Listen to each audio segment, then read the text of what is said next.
కార్తీక పురాణము. వశిష్ఠుడు జనక మహారాజుకు కార్తీక పురాణాన్ని ఇలా వివరిస్తున్నాడు. 3వ అధ్యాయము కార్తీక మాస స్నాన మహిమ.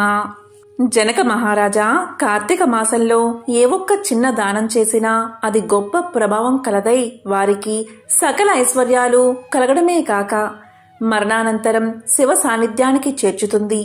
కానీ కొంతమంది అస్థిరములైన భోగ భాగ్యాలు విడవలేక కార్తీక స్నానాలు చేయక అవినీతి పరులై భ్రష్టులై సంచరించి చివరకు క్షుద్ర జన్మలు అంటే కోడి, కుక్క, పిల్లిగా జన్మిస్తారు. అధమము కార్తీక మాస శుక్ల పౌర్ణమి రోజు అయినా స్నాన, దాన, జప తపాదులు చేయకపోవడం వల్ల అనేక చండాలాది జన్మలు ఎత్తి చివరకు బ్రహ్మ రాక్షసిగా పుడతారు. దీని గురించి నాకు తెలిసిన ఇతిహాసం ఒకటి వినిపిస్తాను. సపరివారంగా శ్రద్ధగా విను అంటూ వశిష్ఠుడు ఇలా చెప్పడం మొదలుపెట్టాడు. బ్రహ్మ రాక్షసులకు ముక్తి కలగడం. ఈ భరతఖండమందలి దక్షిణ ప్రాంతమున ఒకానొక గ్రామంలో మహా విద్వాంసుడు, తపస్శాలి, జ్ఞానశాలి, సత్యవాక్య పరిపాలకుడు అయిన తత్వనిష్ఠుడు అనే బ్రాహ్మణుడు ఉండేవాడు. ఒకనాడు ఆ బ్రాహ్మణుడు తీర్థయాత్రాసక్తుడై అఖండ గోదావరికి బయలుదేరాడు.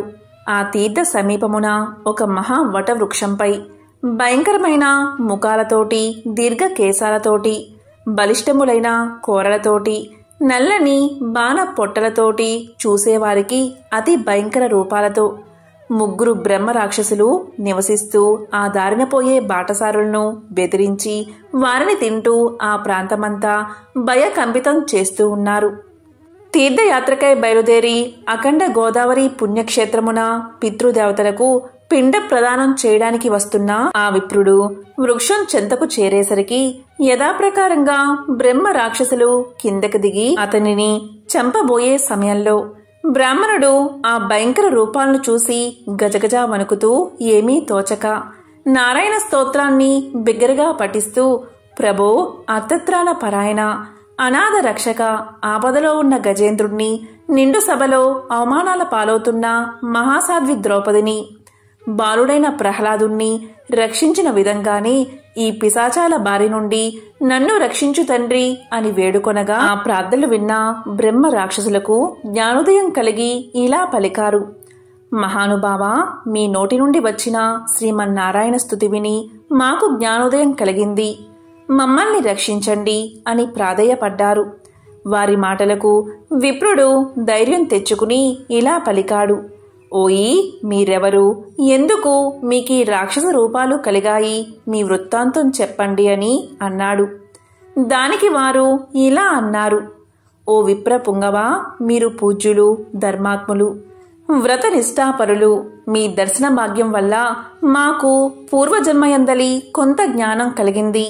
ఇక నుండి మీకు మా వల్ల ఏ ఆపద కలగదు అని అభయాన్ని ఇచ్చి దానిలో బ్రహ్మరాక్షసుడు తన వృత్తాంతాన్ని ఇలా చెప్పడం మొదలుపెట్టాడు.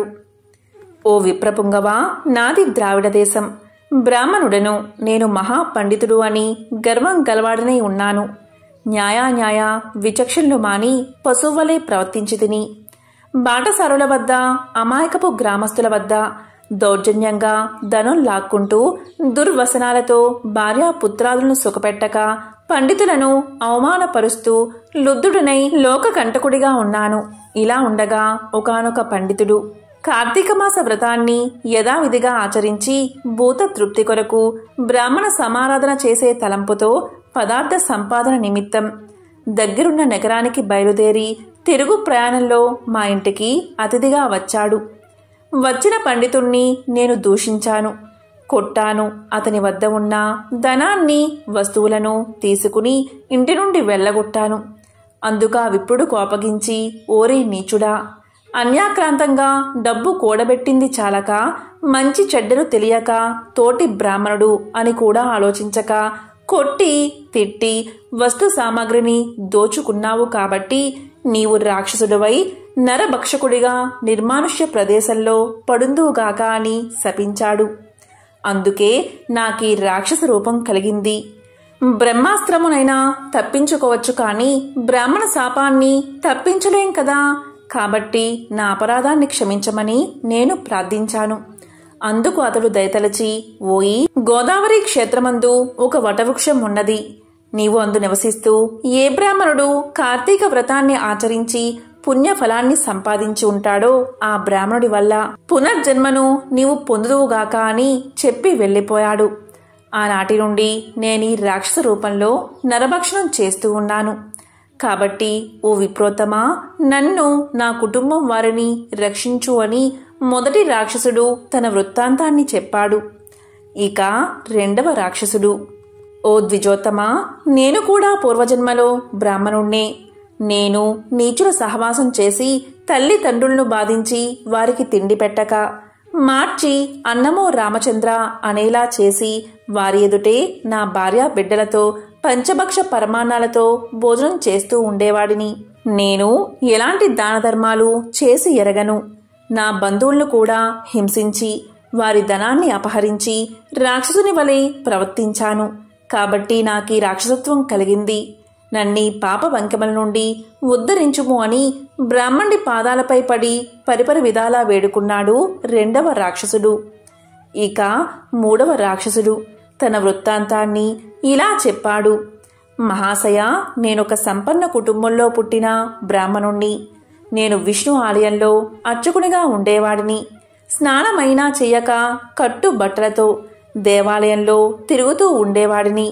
భగవంతునికి ధూపదీప నైవేద్యాలైనా సమర్పించక భక్తులు కొని తెచ్చిన సంభారములను నా ఉంపుడు గత్తెకు అందజేస్తూ మద్య మాంసాలను సేవిస్తూ పాపకర్మలు చేస్తూ ఉండడం వల్ల నేను చనిపోయిన తర్వాత ఈ రూపాన్ని పొందాను.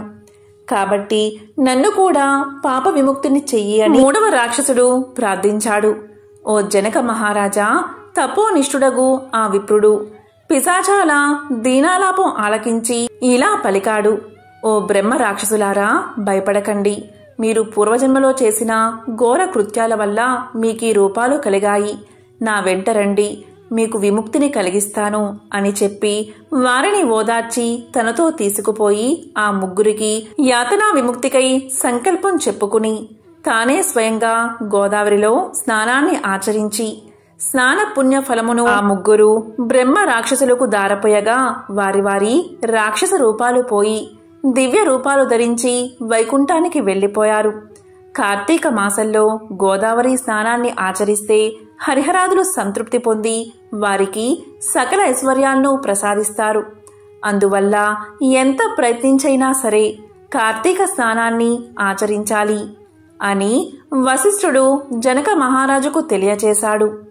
ఇట్లు స్కాంద పురాణాంతర్గత వశిష్ఠ ప్రోక్త కార్తీక మహత్యమందలి 3వ అధ్యాయము 3వ రోజు పారాయణం సంపూర్ణం.